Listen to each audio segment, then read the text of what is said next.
Hello, Sula here from MistyHilltops.com. Thanks for stopping by.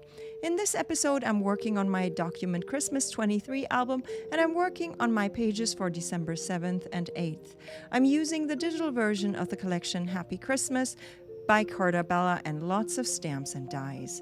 So I've decided to go with kind of a grid pattern on this page, and to get everything ready, I am preparing, for example, this little, also it's a little square that I decided to have a scalloped mat underneath, and it's that mat is slightly bigger than the other squares, but I'm okay with that.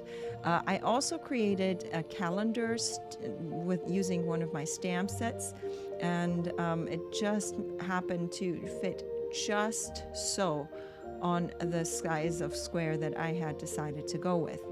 And so I am starting. I have to lay out things a little bit to see where it actually should fit on the page so that there's somewhat even spacing from the top and from the bottom, but I'm eyeballing it. I don't really care if it's like exact science there.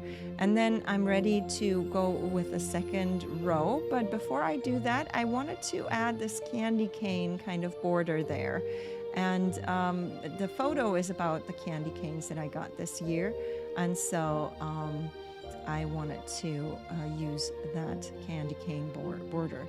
But I wanted to go partially above and partially behind some of the squares. So I'm prepping everything where it will sit on top.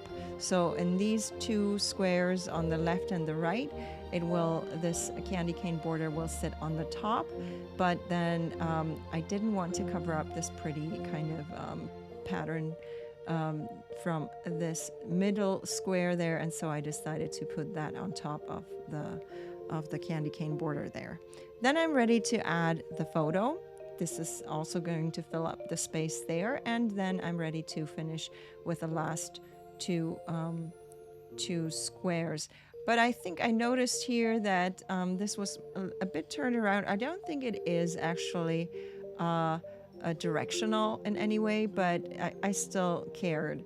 Now that I'm actually putting this video together, I recognize there's like two black things, and maybe I should have changed it, but it doesn't really matter.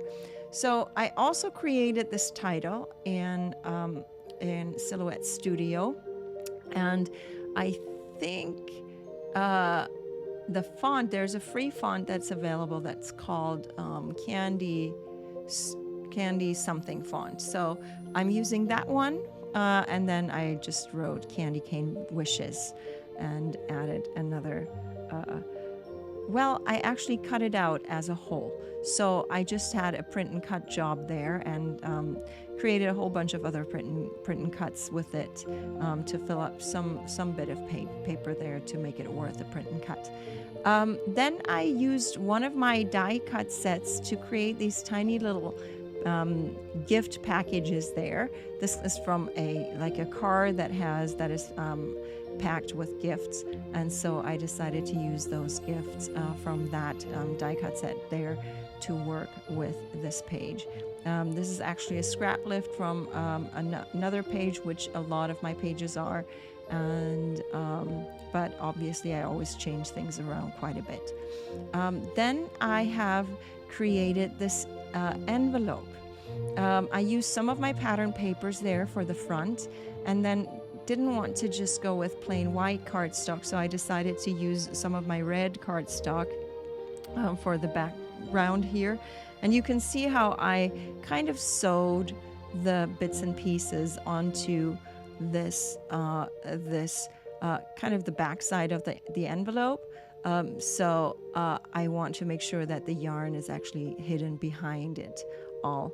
And then the front pieces, because I ran my sewing machine across them, but I didn't, obviously I wanted to use it as a functional pocket, so I didn't just want to sew it shut. So I sewed around the edges, but I didn't sew in a way that it would actually sew the pieces together. And so I still had to do some gluing. I think in hindsight, I should have, before I started sewing onto the background, I should have sewed it together, but I wanted to make sure it actually fits the background. So I just decided to glue it, and it looks sewed because there's a stitching, but it's really held by glue. Then I created this other title there as well, and that's Pep-O-Mint font, which is also a free font for personal use. And it's a lovely font to work well with my Christmas projects. I've used it in word strips as well as for this page. I also, for this one, because this is all about my peppermint candy, I had all the, I created little peppermint bits and pieces there that come from my various die cut sets that I have. And then obviously I have to add some more word strips that will go on this page, and I decided not to go as wild as with some of my other projects, but to reduce the word strips that I use a little bit. And so I'm trying to just keep it with 2 clusters per page, and I think that'll do just fine. I did keep the flap movable actually, so I decided I shouldn't actually glue it on top of the flap so that the flap will actually be movable. And then I'm doing the same thing on the other side. For the dates, for the left side, I used the calendar and I circled the little 7 there to mark that December 7th was chosen, or was that day. And for the other page, obviously, you see that little tag there that has the number 8. So this is my 2 pages done for December 7th and 8th. I'm going to leave you with some more close-ups. I hope you enjoyed this video. Give it a thumbs up if you did. Consider subscribing, and I hope you have a great day. Thanks for watching. Bye.